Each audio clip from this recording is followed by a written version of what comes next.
Guttural Geminate Verbs Hiphil. This is the last module in the Geminate chapter, and what we're looking at here is a doubly weak verb.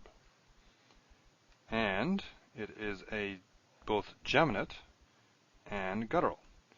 So, geminate means we have these two the same, and guttural in this case means that our two geminate consonants are gutturals. Now what we know from gutturals is that they like A vowels and that they can't double, and we'll see both these things in play here. The verb we're looking at in the Hiphil is reish ayin ayin, and it means to do evil. Quite a common verb, so it's important to, or it's useful to have some familiarity with it. Now, what can we see? Well, let's compare the first one here. We have hey save. This is our regular Hiphil geminate, and this is our Hiphil guttural geminate, ra'a.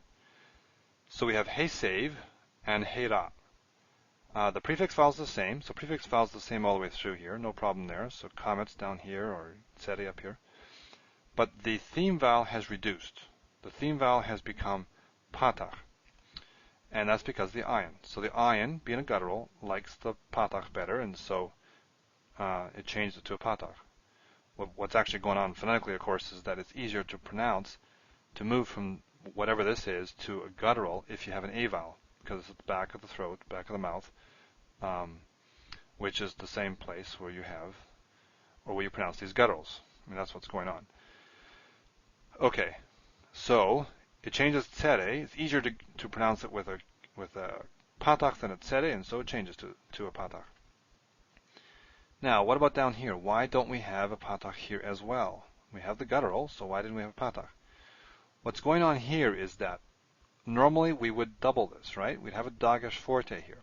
When you have consonantal suffixes in Hiphil geminates, then you end up having this dagesh forte, indicating that this comes from a geminate. But you can't double this. You can't double a guttural. And so to compensate for that, the tsere stays like it is. Tsere is longer than the patach. So it's a type of compensatory lengthening, or it just stays long.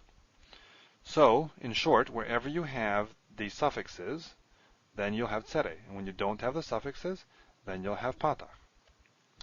One exception here is that you have two options here for the imperfect 3ms. This is what you would expect because there's no ending, and so we have the patach there. This is supposed to be comments with patach. They're kind of joined there.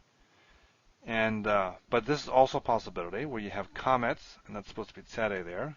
Comments, tsere, and this is the furtive patach.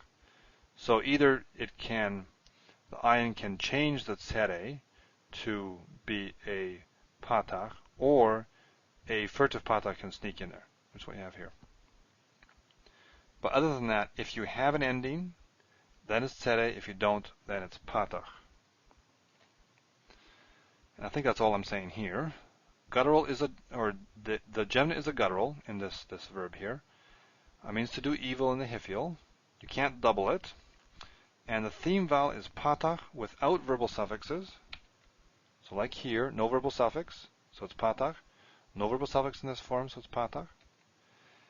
And the theme vowel is tsere, which is the normal theme vowel for Hiphil geminates, with the verbal suffixes.